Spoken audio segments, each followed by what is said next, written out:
So I thought I'd try something a little bit new, see if doing it video style will keep me from writing such overwritten articles that nobody reads. It worked for my new little booklet on birth control and athletic performance by forcing myself to do no more than 5 pages per chapter. It actually got done. It's only 50 pages, and it's pretty much to the point. Anyway, what I wanted to do is sort of a research review, but use it to make a point. So it's a sort of a weird little thing for me. So I want to talk about low load training, right? Low load training is a new concept, I don't know, last 5 or 10 years.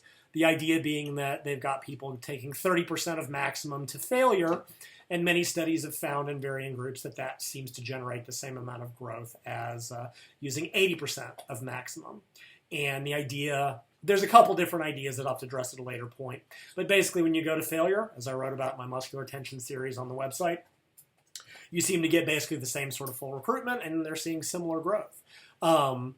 Which A, throws, a big wrench in the idea of the hypertrophy zone, and I talked about that in another article on my website called The Effective Hypertrophy Zone, but it just points out that, you can get there by different paths.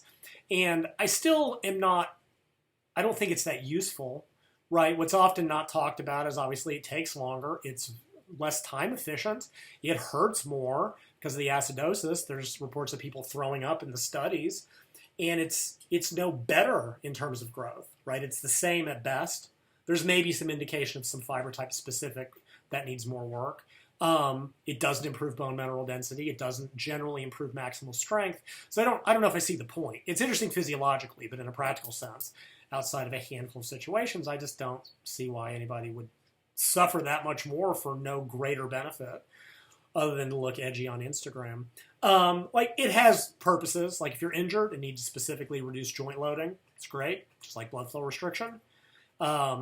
If you have stacked the machine and need a way to make lighter weights still be effective, that can be useful. There's probably one or two others, but by and large, I just don't really see the point.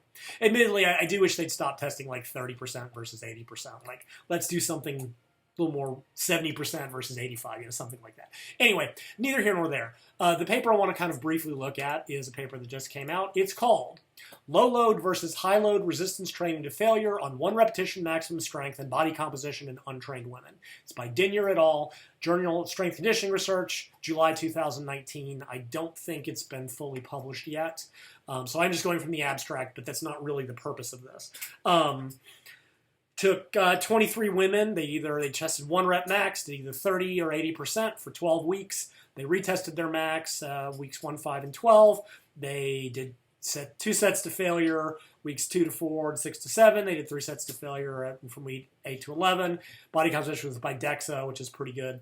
What they found was that both groups increased 1 rep max strength similarly, and there were no differences in percent body fat or fat-free mass between group, or bone and fat-free mass between groups, but neither group gained anything. So now that 1 rep max strength does seem to contradict what I said. In untrained beginners, everything increases max strength about the same because it's mostly neural at that point. So that's no big surprise.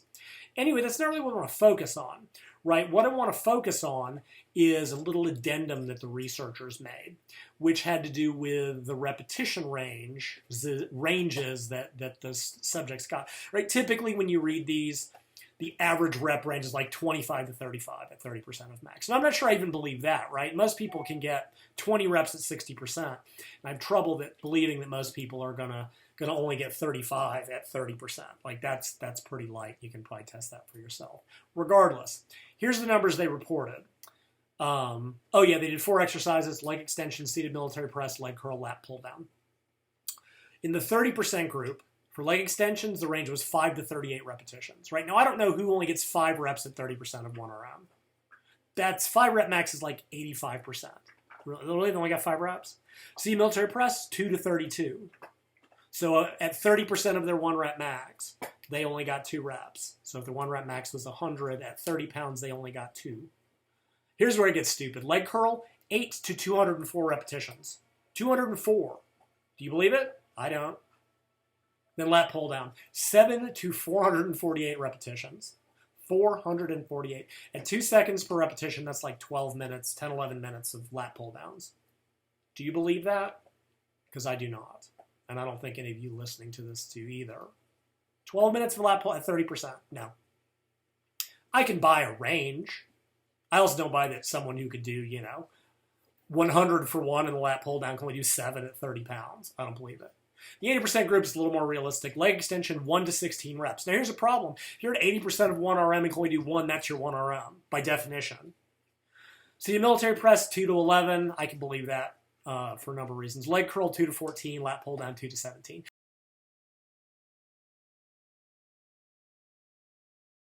The higher intensities, that's way more reasonable. But the low rep, I don't believe that for a second. And I want to bring that into my opinion piece, and something that I think modern research and resistance training studies need to do. And that's to videotape the workouts, or at least some of them. Right? We're in 2019. It is trivial to videotape the workout and put it up. I mean, if they can put up supplementary material, they can put up a video, because I want to see what they're doing. Because I do not believe for a second that anyone who's being supervised with a repetition is getting 448 repetitions on a lat pull down. I don't think you do either. Nor are they getting 5 sets to failure on squats on 90 seconds, but I told myself I wouldn't bring that up. So, like I said, the results are the results, and lots of studies show that low load and high load do basically the same. This study tells me something is severely wrong, because nobody gets 448 repetitions of lat pull downs at 30% of 1 rep max. It's 12 minutes of continuous work. Don't believe it. I want to see the video. I want to see the video of these supposed workouts to failure that are being done, because I don't believe them either. And I think seeing what's actually being done would be insightful. Like, subscribe, share. I don't know. I'm stuck at social media. I don't know how this works. So links to my website, links to the paper in the comments, and 7 minutes. Pretty good for me.